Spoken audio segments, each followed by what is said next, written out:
We'll be back from the break with 28 minutes to go to the top of the hour. We are here in our last segment of Smart Means Business this particular morning. It's Wednesday. Now we're switching our eyes to Wandegeya, where Berija Andrew is to tell us more about how business is around that same area during the aftermath of the Christmas Day celebrations. Let's switch our eyes to Berija Andrew in Wandegeya on ground to understand how the business is in that area.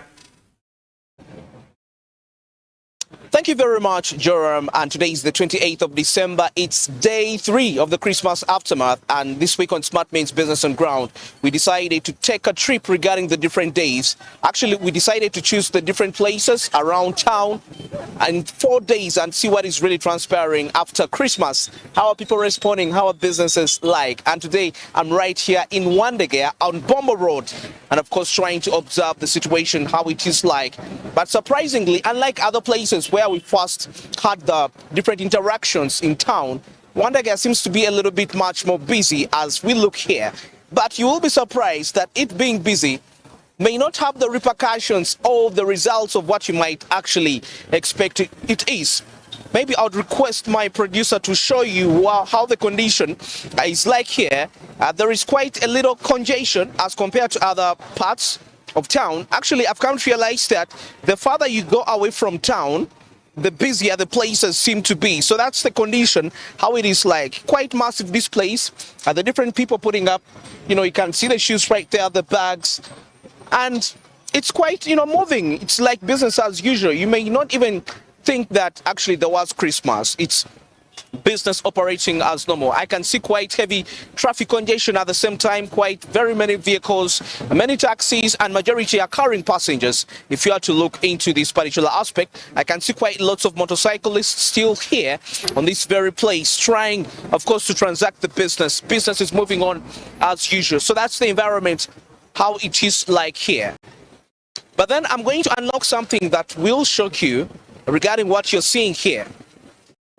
I've been interacting with some of the people that are into the area, trying to find out how the business is like, how is it flowing in right here. And this person actually told me, yes, it looks very busy as a place, but it's busy because it's a main road. Remember, this is Bombo Road, and it connects back to areas like Matuga, areas like Maganjo, Kawempe, Bombo, and so many places that get why I say, Maganjo, yes, such places. So you get to realize that because of that, it's inevitable for this road to be busy. So you find that you're going to find quite a heavy congestion, a heavy movement of people, but the question is, how is the business like?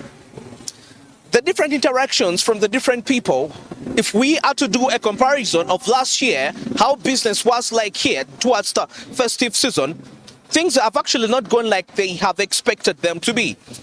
For example, he said last year people were buying at a percentage of about 75% rate at which they were buying.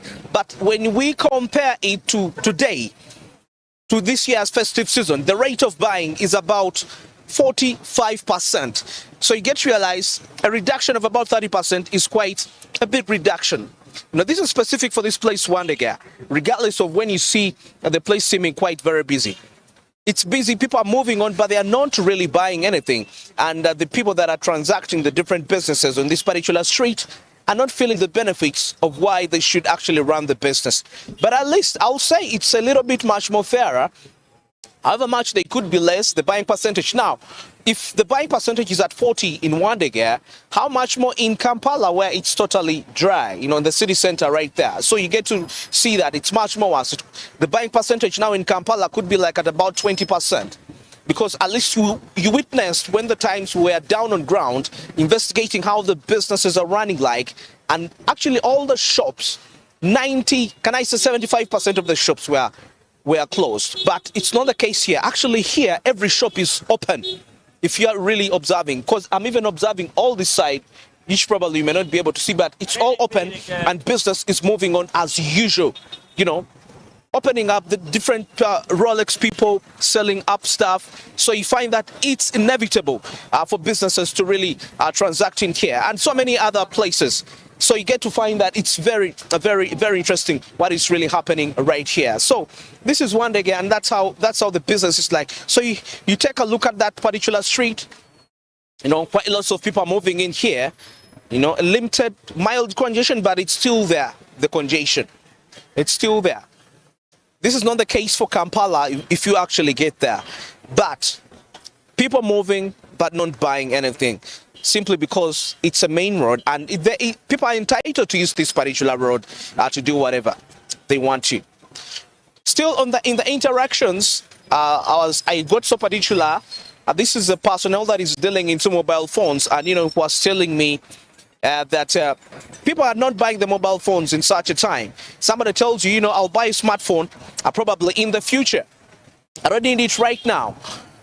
And he's saying the rate at which people are consuming smartphones is also very low in such a season, particularly here in Wandegeya. Somebody will come and tell you that, I have things to spend on. People lately are prioritizing.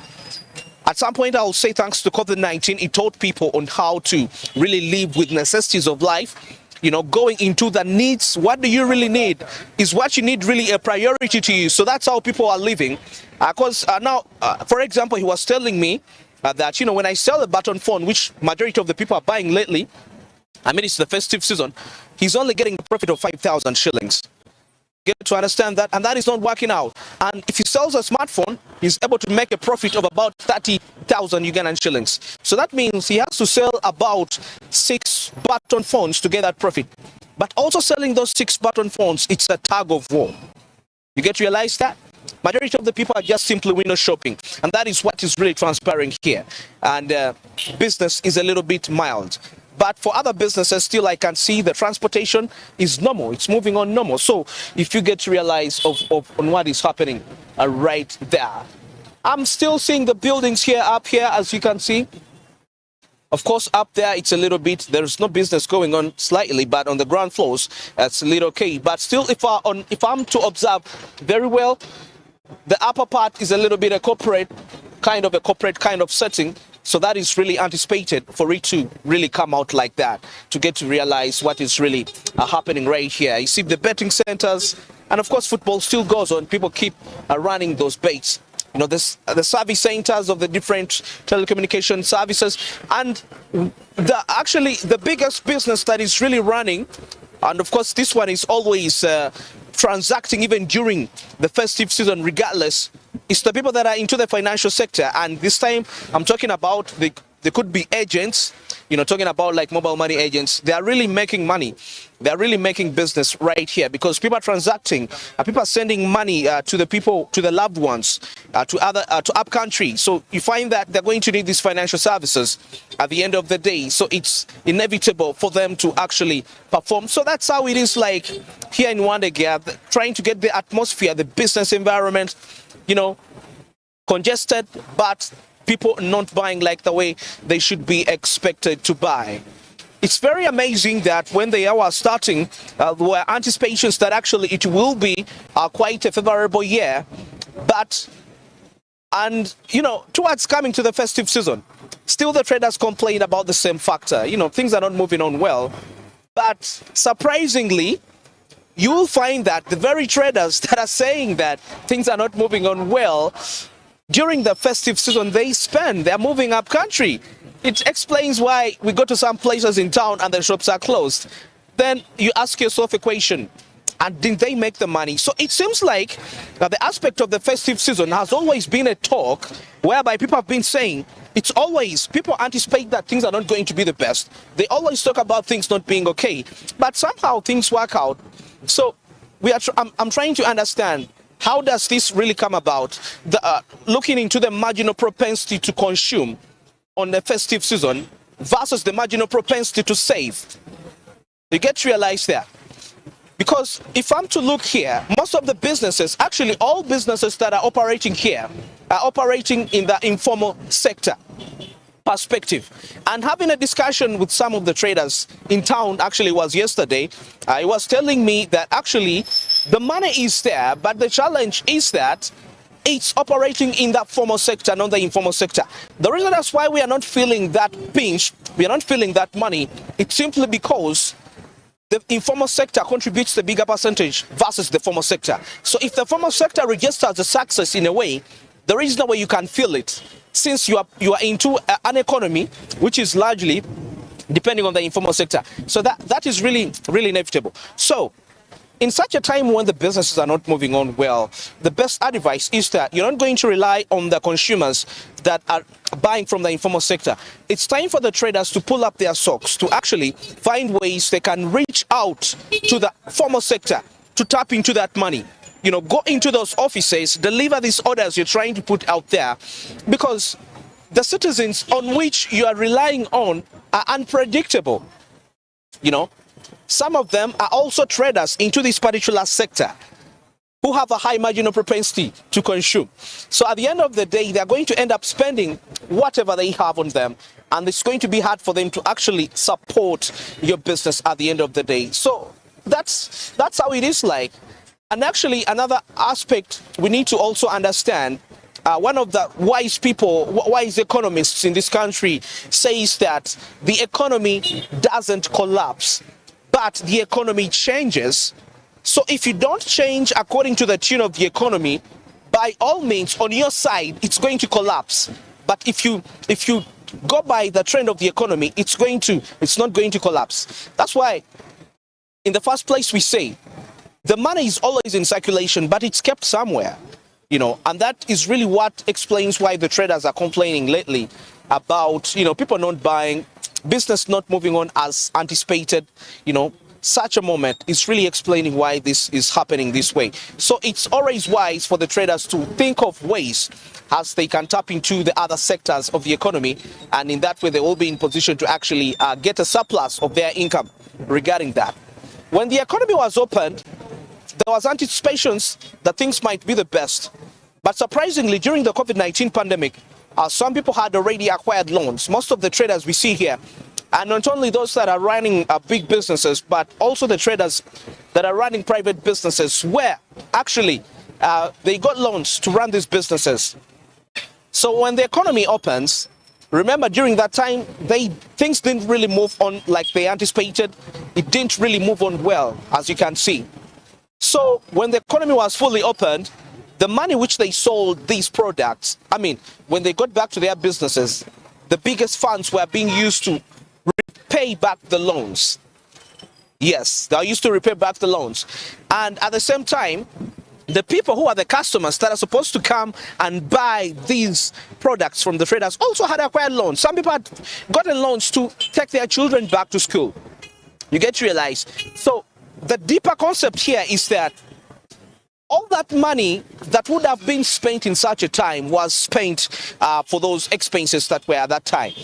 And it also explains the time when the fuel prices also increased, the food prices increased, inflation has been rising ever since this year began. Almost every month inflation is rising. And with inflation, that means there is increased expenditure of the consumers consuming, like spending a lot of money on the goods and services. So by the time we come to such times where traders actually stock a lot, expecting that people are going to buy the products at the prices they anticipate, they are surprised, they are disappointed in this regard. Now, there are two factors here we need to look into. Most of these traders are setting their reserve prices, but unfortunately, the consumers cannot meet the reserve prices.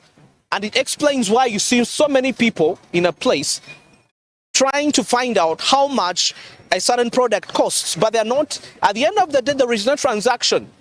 So you're going to be deceived that seeing a busy place, probably business is moving on smoothly. Like I told you, it looks busy here, but it's busy because it's a main road. So people are just using this chance to just move and go like that. So it's busy, but people are just moving, passing through simply, looking at window shopping, something, you know, but they cannot afford actually the prices of the goods and services. It's quite very expensive, but still, why? Like what I told you, they have to clear loans. And you know, majority of the people are parents. Today in Uganda, we have people that are giving birth at tender ages. It's now happening. It's very rampant. And you know, the earlier responsibility comes into the people, that means they're going to pay attention to much more priority. The earlier they get these responsibilities, that means their expenditure on other services is going to reduce. Now, as a trader, position yourself. Now, January, just a few days to January, students are about to get back to school.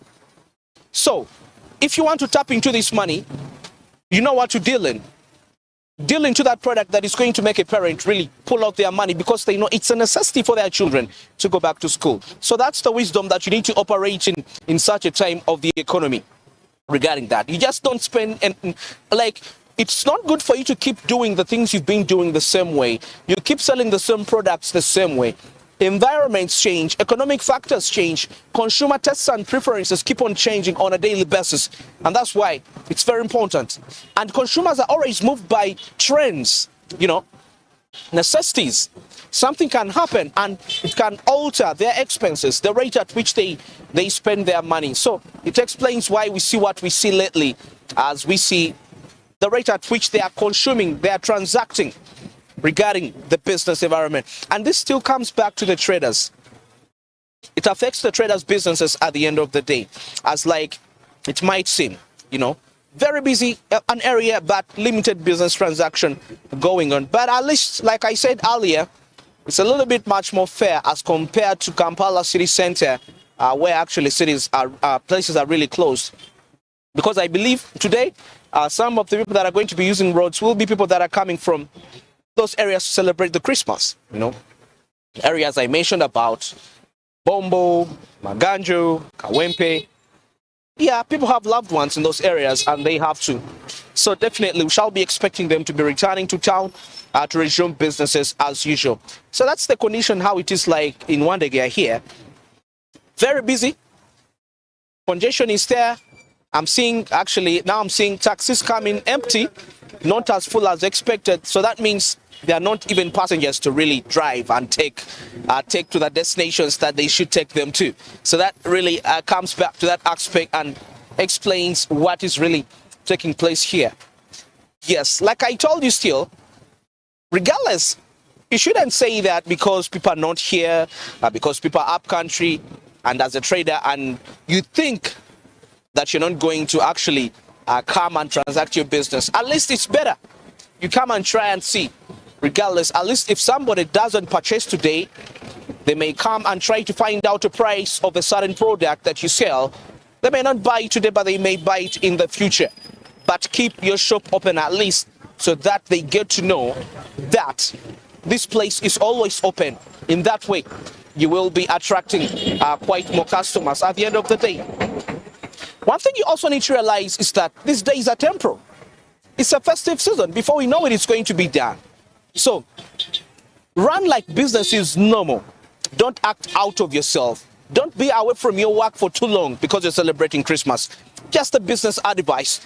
January is all away. All these consumers, all these customers you're running away from are coming back, and they will be disappointed if at the time you were away celebrating Christmas, another trader took over your customer base. Well, if I start to talk these matters, I may not end now. But at this particular time, that's the condition like here in Wandegeya. And let me take you back to studio with Joram.